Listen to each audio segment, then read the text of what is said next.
Assalamualaikum warahmatullahi wabarakatuh. Alhamdulillah, alhamdulillahi rabbil alamin. Wassalatu wassalamu ala asyrafil anbiya'i wal mursalin wa ala alihi wa sahbihi ajma'in. Amma ba'd. Hadirin yang saya hormati, pertama-tama marilah kita memanjatkan puji syukur atas rahmat dan nikmat yang telah Allah berikan kepada kita. Karena seandainya kita jadikan lautan sebagai tinta, kita jadikan pohon-pohon sebagai pena, dan kita jadikan daun-daun sebagai lembaran-lembaran untuk menulis rahmat dan nikmat yang telah Allah berikan kepada kita, maka itu semua belum cukup, karena saking banyaknya nikmat yang telah Allah berikan kepada kita, berupa nikmat Islam, nikmat iman, nikmat hidayah, nikmat waktu luang, nikmat kesehatan, dan nikmat-nikmat yang lainnya. Maka sudah sepantasnya kita sebagai hambanya untuk selalu bersyukur kepada Allah Subhanahu wa Ta'ala. Serta salawat dan salam kita hanturkan kepada junjungan kita, Nabi besar Nabiullah Muhammad SAW, manusia yang paling terbaik di permukaan bumi ini, karena atas perjuangan beliaulah yang dapat membawa kita dari alam jahiliyah, alam kebodohan, ke alam yang penuh dengan ilmu pengetahuan, seperti apa yang kita rasakan sekarang ini. Saudaraku dan saudariku yang semoga Allah rahmati, pada kesempatan kali ini saya akan menyampaikan beberapa faedah terkait peristiwa Isra Miraj yang mengisahkan perjalanan Rasulullah SAW dari Masjidil Haram ke Masjidil Al-Aqsa, setelah itu menuju Sidratul Muntaha atau langit yang paling tertinggi. Peristiwa Isra Miraj diabadikan dalam Al-Quran, Quran Surat Al-Isra, ayat yang pertama. Allah Subhanahu wa Ta'ala berfirman, A'udzu billahi minasy syaithanir rajim. Bismillahirrahmanirrahim. Subhanalladzi asra bi'abdihi laylam minal masjidil harami ilal masjidil aqsa alladzi barakna hawlahu linuriyahu min ayatina innahu huwas sami'ul basir.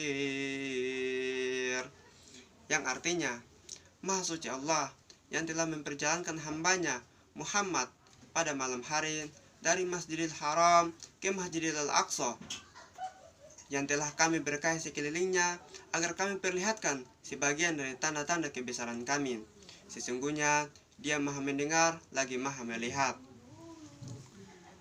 Saudaraku dan saudariku yang semoga Allah rahmati, pada peristiwa Isra Miraj banyak sekali kisah yang dialami oleh Rasulullah SAW. Namun diantaranya kisah ketika malaikat Jibril membelah dada Rasulullah SAW, kemudian dibersihkan hatinya. Setelah itu melakukan perjalanan dari Masjidil Haram ke Masjidil Al-Aqsa, setelah itu menuju Sidratul Muntaha atau langit yang paling tertinggi. Peristiwa yang lainnya atau kisah yang lainnya yang dialami oleh Rasulullah SAW dan peristiwa Isra Miraj adalah ketika Rasulullah SAW menerima wahyu tanpa perantara dari malaikat Jibril, di mana tentang diwajibkannya sholat 5 waktu dalam sehari semalam. Sebelumnya Allah Subhanahu wa Ta'ala perintahkan kepada Rasulullah SAW untuk mengerjakan 50 dalam sehari semalam. Akan tetapi Rasulullah SAW meminta keringanan atas permintaan Nabi Musa alaihissalam, sehingga menjadi 5 kali dalam sehari semalam. Adapun faedah-faedah terkait peristiwa Isra Miraj, yang pertama adalah peristiwa Isra Miraj menunjukkan bahwa tanda-tanda kekuasaan Allah Subhanahu wa Ta'ala. Yang kedua, peristiwa Isra Miraj menunjukkan bahwa keutamaan Rasulullah SAW dibandingkan dengan rasul-rasul dan nabi-nabi yang lainnya. Faedah yang ketiga terkait peristiwa Isra Miraj adalah keyakinan para sahabat meyakini bahwa peristiwa Isra Miraj benar adanya, berbeda dengan orang-orang kafir Quraisy. Mereka mendustakan peristiwa Isra Miraj ini. Dan faedah yang terakhir atau faedah yang keempat terkait peristiwa Isra Miraj adalah peristiwa Isra Miraj ini dilakukan Rasulullah SAW dengan jasad dan ruh beliau.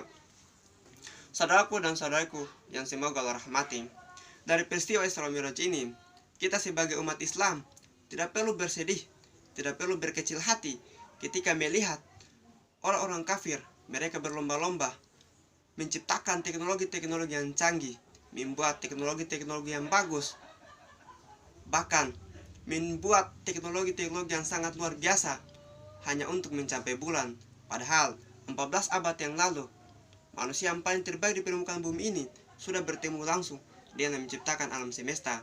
Ini merupakan keistimewaan bagi umat Islam atau keutamaan bagi umat Islam, karena sudah lama 14 abad yang lalu manusia yang paling terbaik yaitu Rasulullah SAW sudah bertemu langsung dengan yang menciptakan alam semesta ini.